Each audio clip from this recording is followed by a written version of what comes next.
여보세요? 네, 안녕하세요. 반갑습니다. 네, 반갑습니다. 네, 어떤 부동산 궁금하신가요? 요즘 집이 두 채가 되다 보니까 네. 보유세 때문에 걱정이 돼가지고 전화드렸어요. 알겠습니다. 집을 두 채를 보유하고 계시니까 뭐 세금적인 부분도 걱정이 네. 될 거고요. 그러면 보유하고 계신 주택 두 군데 모두 자세한 주소를 알려주시면 상담 바로 도와드릴게요.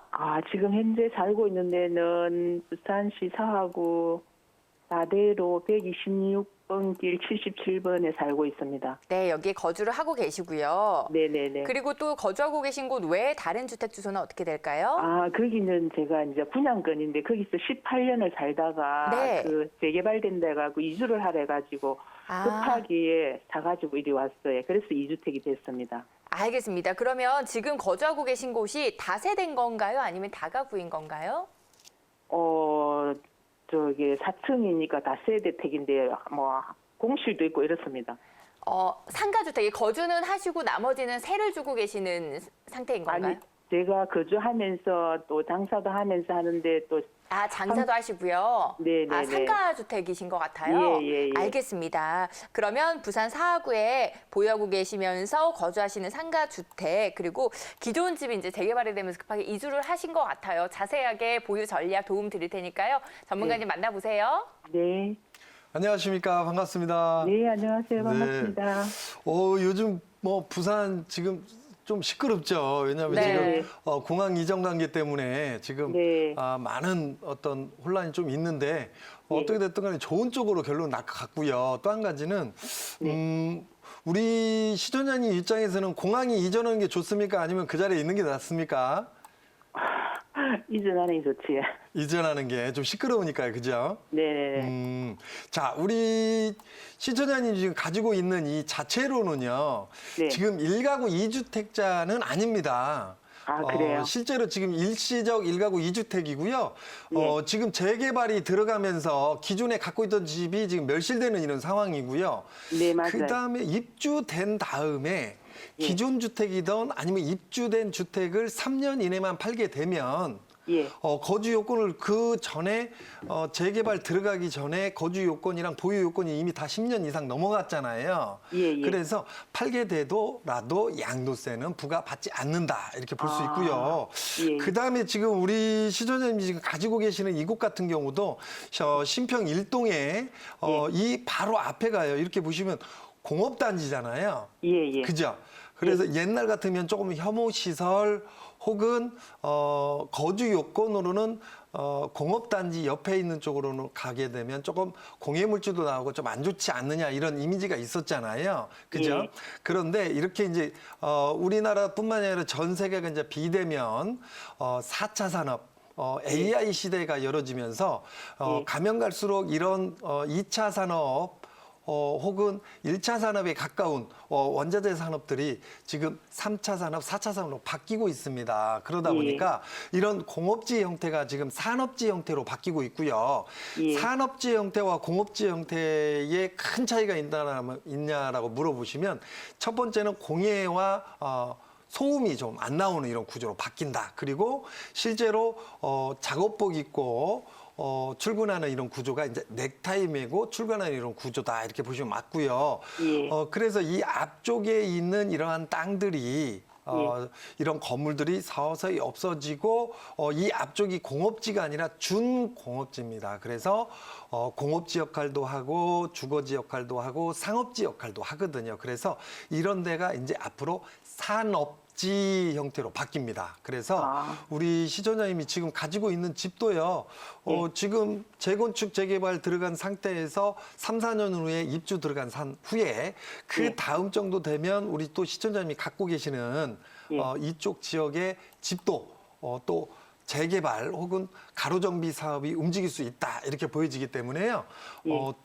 두 마리의 토끼를 잡을 수 있는 이런 구조를 갖고 있다 이렇게 보여집니다. 그리고 감사합니다. 신공항이 이전되고 나면 실제로 이 지역에 어떤 수요층들이 더 들어올 수 있는 이런 구조가 있거든요. 그래서 이 바로 강 건너 낙동강 강 건너 명지지구에서 실제로 이쪽으로 들어올 수 있는 시장 자체를 많이 끌어갔거든요. 그런데 그 시장을 조금 바꿀 수 있는 이런 시장 타임이 올 수 있다 이렇게 보여지기 때문에 둘 다 갖고 가시고 2주택 아니니까요. 걱정하지 예. 마시고 나중에 행복한 결과가 나오기를 기대해 보겠습니다. 감사합니다. 네, 감사합니다. 아우, 네, 오늘 네, 기분 감사합니다. 좋게 네, 보유하시면 될 것 같아요. 이렇게 도움 드렸고요.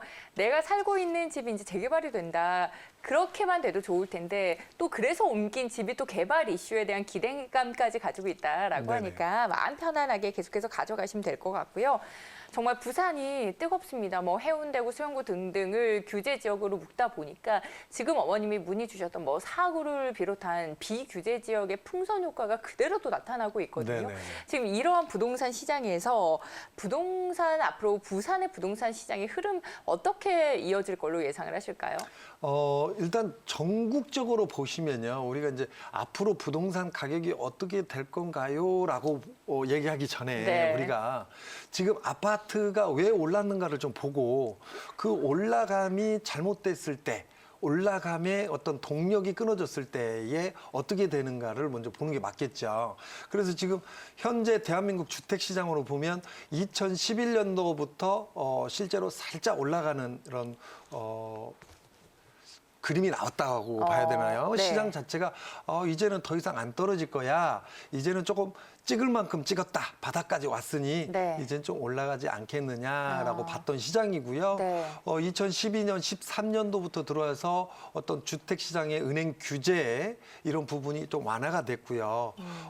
기존에 있던 세금 정책이 그대로 또 유지되고 있는 상태. 그리고 최근 들어서는 급격한 금리가 내려왔죠. 네. 그래서 아주 그냥 저금리 시대로 지금 내려와 있는 이런 상태. 그다음에 실제로 이제 전세가율이 굉장히 좀 올라와줬던 그래서 네. 실제로 내가 투자함에 있어서 투자 원금하고 전세가율이 많이 올라와 줬기 때문에 조금 그 차이 갭을 이용한 투자도 용이했던 이런 시장이었다 이렇게 볼 수 있고요. 네. 그동안 뭐 전체적으로 봤을 때는 2008년 리먼 브라더스 사건 그 전에 중국의 사천선 지진 관계로 인해서 네. 실제로 우리나라도 달러 시장도 많이 폭등을 했었고요. 워낙 약세 시장이 또 와 있다 보니까 실제로 확실한 투자처 자산의 시장으로 좀 눈을 돌리던 이런 시점이 있었거든요. 네. 그런데 지금 현재 2020년 기준으로 보니 아까 말씀드렸듯이 지금 7년 짧게는 7년 길면 한 10년 가까이 지금 아파트 시장이 올라와 있고요. 네. 그죠? 굉장히 싼던 아파트들이 지금 많이 올라와 있다 이렇게 볼 수 있고요. 그 다음에 금리 자체가 지금 최저 금리에서 이제 더 이상 더 떨어질 수 없는 이런 구조가 있거든요. 그런데 부채는 지금 가계부채가 어마어마하게 늘어났습니다. 네. 그래서 실제로 08년도 가계부채 비율 보면 한 20% 내외 정도 되는 것 같았거든요. 그런데 지금 GDP 기준으로 잡으면 가계부채 비율이 거의 100%에 와 있는 이런 구조를 갖고 있거든요. 네. 그래서 지금 가계부채가 굉장히 위험합니다 하는 부분 중에 한 개고요. 그래서 이제 금리가 올라가게 되면 좀 어려워지는 투자의 이런 구조가 있고요. 그다음에 아까도 말씀드렸듯이 2008년도에는 은행의 문턱이 좀 어려웠었습니다. 하지만 그 이후에 2013년도에는 은행의 문턱을 다 열어버렸거든요. 네. LTV, DTI, DSR 다 열어줬거든요. 그래서 혹은 일부 빚내서 집 사라는 거 아니냐. 할 정도로 네, 이 얘기도 맞아요, 있었지 맞아요. 않습니까? 네. 네네. 그래서 은행의 문턱이 확 낮아지면서 실제로 자금을 유동시킬 수 있는 자금을 어딘가에서 이렇게 끌어올 수 있는 이런 구조가 좀 있었거든요. 그다음에 경제 지표가 조금 꺾이는 듯 하다가 부양에 의해서 많은 자금을 풀어주면서 올라왔던 이런 시장이 있는데 지금 2020년도에 이러한 여러 가지 요건들이 좀 다 막히는 이런 구조 거기다가 가장 중요한 포인트가 하나 있을 것 같습니다. 네, 뭐냐면 뭔가요? 취득세, 보유세, 양도세입니다. 네. 그래서 보유하는 것 그 자체도 접근이 1주택자 혹은 주택이 많이 늘어나더라도 최대 취득에 대한 부분이 1에서 3%, 4주택 이상으로 갔을 때는 4% 그 이상이 안 나왔거든요. 네. 그런데 지금 규주로 보면 4%, 8%, 12% 앞으로 계속 늘릴 수 있는 이런 구조가 아닌 상태. 네. 그다음에 보유세도 뭐 그닥 종합부동산세 구조로 많이 올라간 건 아니지만 실제로 재산세 규모로는 좀 많이 올라간 구조로 바뀌었거든요. 네. 그래서 가지고 있으면서 보유하는 어떤 부담감이 많이 커졌고요. 그다음에 1주택자 같은 경우도 이제 얼마 안 남았죠. 1월 1일부터는 거주 요건을 채워야 되는 이런 부담감이 있는 데다가 실제로 10년을 갖고 가야만이 거주 요건까지 채워서 10년을 갖고 가야만이 양도세를 80% 감면을 받고요. 거기다가 주택을 추가적으로 투자 목적으로 샀을 때는 양도세를 감면을 못 받습니다. 네. 그래서 최대 지방세까지 포함해서 82.5%라는 양도세. 쉽게 말씀드리면 양도 차익이 10년 갖고 있어서 10억이 나더라도 그중에 82.5%니까 약 8억 2,500만 원 양도세를 내고 나면 네. 실제로 취득 그다음에 보유 양도에서 손에 쥐는 게 없는 이런 구조로 가는 네. 이런 구조라서 실제로 전반적으로 지방부터 좀 집값의 어떤 안정권 혹은 조정이 좀 받을 것 같다 이렇게 보여지고요. 네. 우리 시장님이 질문하신 대로 부산 시장도 봤을 때는 그동안 너무 많이 오른 지역들 같은 경우는 특정 어떤 랜드마크 아파트가 아닌 이상은 오른 만큼을 좀 차익 부분을 조금 내놓을 수도 있다. 그래서 우리가 이 시장을 볼 때 옛날에 즐겁게 춤을 추다가 그대로 멈춰라 이게 네. 있지 않습니까? 그러면 지금 이렇게 그 주위를 돌다가 의자들이 멈추죠. 있다면 그죠? 네. 그 의자 숫자에 맞게 3 하면 딱 3명만 딱 앉을 수 있는 이런 구조. 네. 그죠? 아니면 3명 아니면 4명이 이렇게 그룹을 이룰 수 있는 이런 구조. 그리고 나머지는 그 의자에 못 앉거나 아니면 혹은 그룹을 못 지었을 때는 탈락. 탈락 이렇게 되죠. 그래서 지금 아파트 시장 모든 자산 시장들이 저는 이렇게 봅니다. 네. 엄청나게 오르는 시장들이 있다가 하면 어느 순간에는 빠지는 시장이 있거든요. 그래서 투자는 기본적으로 저점에 사서 꼭 고점, 꼭지점에서 팔 수는 없습니다. 맞아요. 그래서 실제로 7분응선, 8분응선 정도에서 실제로 자산을 정리하는 게 맞다 이렇게 보여지고요. 지금 어떻게 보면 부동산, 특히나 주택시장, 아파트 시장이 그 시장에 좀 와 있지 않느냐 이렇게 보여집니다.